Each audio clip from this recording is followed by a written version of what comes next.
स्वागत है आपका साइनिंग ऑफ 2.0 में। और आप पढ़ रहे थे बिजनेस स्टडी कंज्यूमर प्रोटेक्शन। आपका पार्ट 3 तक कंप्लीट हो चुका था। आज हम, जैसा कि मैंने कहा था कि पार्ट 4 यहीं से स्टार्ट करेंगे, तो मैं आ गया हूँ 4th पार्ट लेके। आज हम पढ़ेंगे all about consumer right. Consumer right के बारे में पढ़ेंगे, जो कि मेनली आपका 6 टाइप्स के होते हैं। एक एक करके हम उसको डिफाइन करेंगे। तो चलिए स्टार्ट करते हैं बिना टाइम वेस्ट किए हुए। तो पहला है आपका राइट टू सेफ्टी। क्या है आपका? पहला है आपका right to safety. Right to, आपको नाम से ही पता लग रहा है क्या है ये। राइट टू सेफ्टी मतलब होता है कि जब आप एज अ कंज्यूमर कोई प्रोडक्ट खरीदते हैं या बाय करते हैं, तो आपको सेलर के द्वारा प्रोटेक्शन दिया जाता है कि जैसे कि आप मान लीजिए कुकर खरीदते हैं, अगर कुकर फट जाता है तो आपका नुकसान होता है, आपको चोट भी आती है, आपका कुकर भी डिस्ट्रॉय हो जाता है। तो ये क्या होता है, सेफ्टी नहीं होता है। और जैसे कि आप मान लीजिए मेडिसिन लेने जाते हैं, मेडिसिन अगर एक्सपायरी डेट का आ गया तो वो उल्टा रिएक्शन कर जाएगा। इसीलिए राइट टू सेफ्टी किसको दिया गया है? कंज्यूमर को दिया गया सरकार के द्वारा, ताकि कंज्यूमर कोई भी सामान खरीदने से पहले उसको सेफ्टी बरतनी चाहिए। मतलब उसको सेफ्टी रखना चाहिए कि मैं ये सामान लूं या ना लूं, कि अगर एक्सपायर डेट है नहीं है। जैसे कि मान लीजिए आप कोई सामान, कोई प्रोडक्ट लेते हैं, टूथपेस्ट लेते हैं, या फिर आप जैसे तेल लेते हैं, कुछ भी लेते हैं, तो उसमें देख लीजिए ISI मार्क है नहीं है। जैसे कि आप गोल्ड खरीदते हैं उसमें, तो उसमें वो देखिए कि हॉल मार्क है या नहीं है। ये सब आप जब देखते हैं ना, तब वो राइट टू सेफ्टी के अंदर आता है कि आपको सेफ्टी का अधिकार दिया गया है। ठीक है, तो इसको कैसे डिफाइन कर सकते हैं हम? इसको ऐसे बोल सकते हैं, consumer has the right to be protected against product के अगेंस्ट क्या हो सकता है? उसका राइट है कि वो सेफ्टी को ध्यान में रखे। एंड सर्विसेज, और यही किसके साथ होता है? सर्विसेज के साथ। Which are hazardous to health and life के साथ अगर हैजार्डियस होता है, तो राइट टू सेफ्टी के अधिकार को यूज करके वो कंज्यूमर एक्ट का यूज करके वो कहाँ जा सकता है? कंज्यूमर कोर्ट में जा सकता है। ठीक है, ये दूसरा है आपका राइट टू चूज। क्या है आपका? Right to choose. I hope आपको समझ में आ रहा होगा। दूसरा है आपका राइट टू चूज, या चॉइस बोल सकते हैं। इसका मतलब आप नाम से पता चल रहा है इसका भी। राइट टू चूज मतलब क्या होता है कि जब कंज्यूमर कोई प्रोडक्ट को परचेस करने जाता है शॉप पे, शॉपकीपर उसको जबरदस्ती चिपका नहीं सकता। कि जैसे मान लीजिए कि मैं अगर गया मान लीजिए कोट खरीदने शादी के लिए, तो क्या मेरे पे वो कोट, मैंने जब उसको पहना तो मुझ पे वो सूट नहीं कर रहा है, तो जबरदस्ती वो जो है सेलर, वो मुझ पे चिपका नहीं सकता कि वाह आप बहुत अच्छे लग रहे हैं, स्मार्ट लग रहे हैं। हालांकि लग नहीं रहे होते हैं, फिर भी वो बताता है कि लग रहे हैं। इसीलिए वो जबरदस्ती हम पे वो कोई भी प्रोडक्ट को थोपेगा नहीं। ठीक है, इसलिए इसको क्या कहते हैं? Right to choice. अपने चॉइस से हम जो पसंद आएगा मार्केट में, हम उसी को सिर्फ और सिर्फ परचेस करेंगे। उसके अलावा जबरदस्ती कोई दिया जाएगा तो हम उसको परचेस नहीं करेंगे। ठीक है, इसके अंतर्गत आता है राइट टू चॉइस। तो इसको कैसे डिफाइन करेंगे? तो इसको डिफाइन कर सकते हैं हम, consumer has a right to choose any product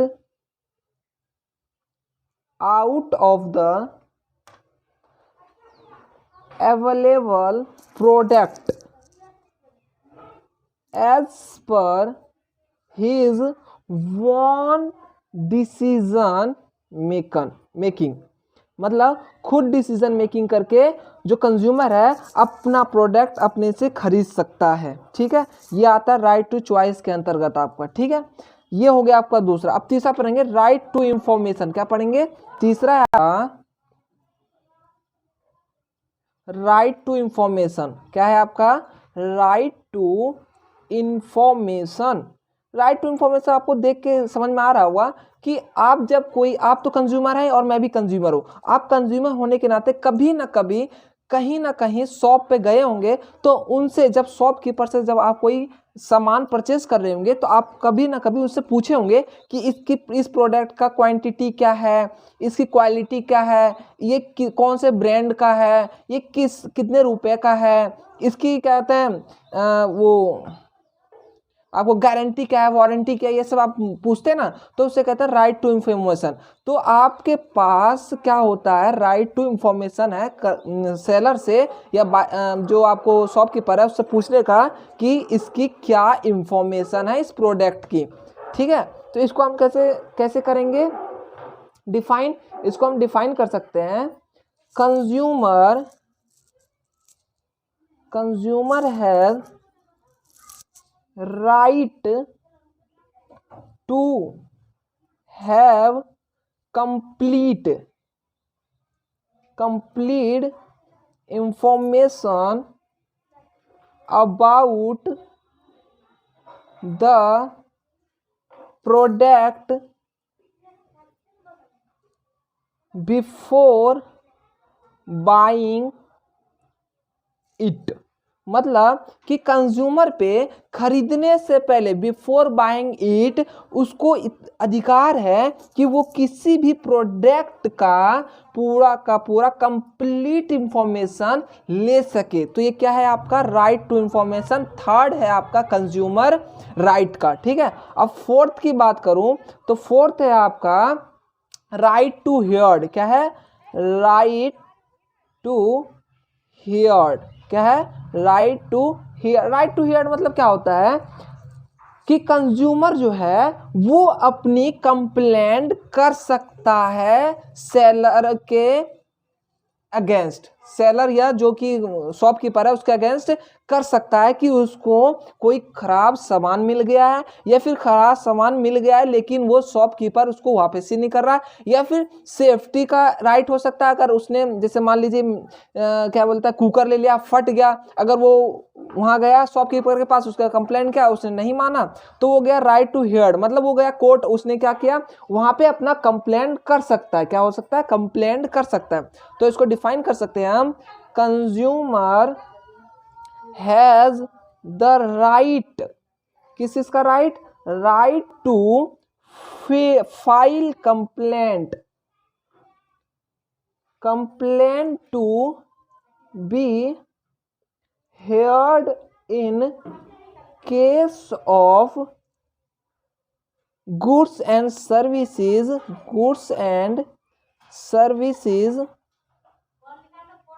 ठीक है, मतलब गुड्स एंड सर्विसेज के अगेंस्ट क्या कर सकता है? कंप्लेंट फाइल कर सकता है कंज्यूमर। ये आपका राइट टू हियर्ड के अकॉर्डिंग में आता है। ठीक है, पांचवा है आपका right to seek redressal. Right to seek redressal, इन दोनों में कंफ्यूज नहीं होना है। इसमें क्या होता है, जब राइट टू हियर मतलब उसने फाइल कंप्लेंट कर दिया, अगर बाय चांस सेलर इसमें वो दोषी पाया जाता है तो क्या होता है, जिसने कंप्लेंट किया कंज्यूमर ने, तो उसको क्या मिलता है? कंपनसेशन मिलता है। क्या मिलता है? कंपनसेशन मिलता है। इसे ही क्या कहते हैं? Right to seek redressal. ठीक है, इसको ऐसे लिख सकते हैं हम, consumer has the right get relief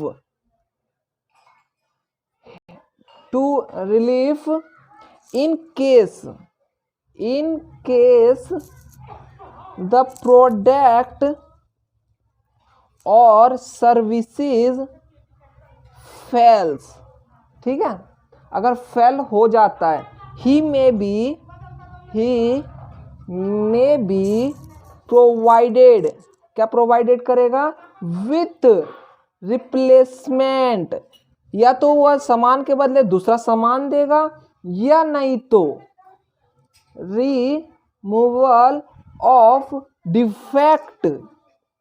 defect और कंपनसेशन।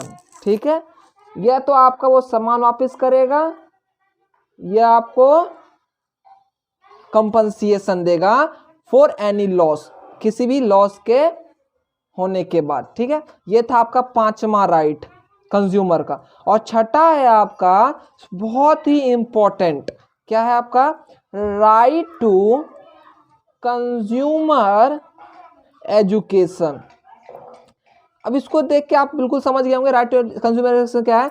अगर मान लीजिए आप कंज्यूमर है और आपको ये नॉलेज है ही नहीं कि आपको कंज्यूमर होने के नाते कौन कौन से अधिकार आपको मिले हुए हैं सरकार से, तो आप किसके पास कैसे और किस प्रकार से आप अपना इंसाफ करेंगे या इंसाफ पाएंगे। इसीलिए सरकार का कहना है कि कंज्यूमर जितने भी हैं उसको एजुकेशन देना बहुत ही आवश्यक है, इन सब के लिए भी और आगे बढ़ने के लिए भी। इसीलिए सबसे इम्पोर्टेंट ये आ जाता है। अगर यही नहीं मालूम तो ऊपर के 5 तो फालतू बेकार चले जाएंगे। इसीलिए आपको ये सारे के सारे बहुत ही इम्पोर्टेंट रोल रखता है एजुकेशन में। ठीक है, आई होप आपको पसंद आ रहा है, तो ये शेयर, लाइक और सब्सक्राइब करना ना भूलिएगा। ठीक है, राइट टू कंज्यूमर एजुकेशन को हम कैसे लिख सकते हैं?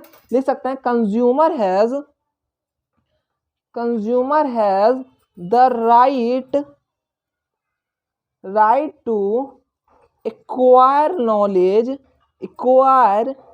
Knowledge and to be well informed throughout life. ठीक है, आई होप आपको ये समझ में आ रहा है तो लाइक शेयर एंड सब्सक्राइब करना ना भूलिएगा। और आज के लिए हम यहीं पे समाप्त करते हैं और पार्ट 5 जल्द ही आएगा और इसमें हम पढ़ेंगे आपका कंज्यूमर रिस्पॉन्सिबिलिटी। ठीक है, मान लीजिए कि आप कंज्यूमर हैं, हमेशा क्या कंज्यूमर का ही गलती होगा? नहीं ना, ताली एक हाथ से नहीं बजता है, ताली दोनों हाथ से बजता है। इसीलिए हमेशा कंज्यूमर का, सेलर का ही गलती नहीं होगा, कभी ना कभी कंज्यूमर का भी गलती होगा। तो उसको हम अगले पार्ट 5 में पढ़ेंगे कि कंज्यूमर के रिस्पॉन्सिबिलिटीज क्या क्या हैं। आज के लिए बस इतना ही। पढ़ते रहिए अनुभव मिश्रा के साथ। Signing off 2.0। धन्यवाद।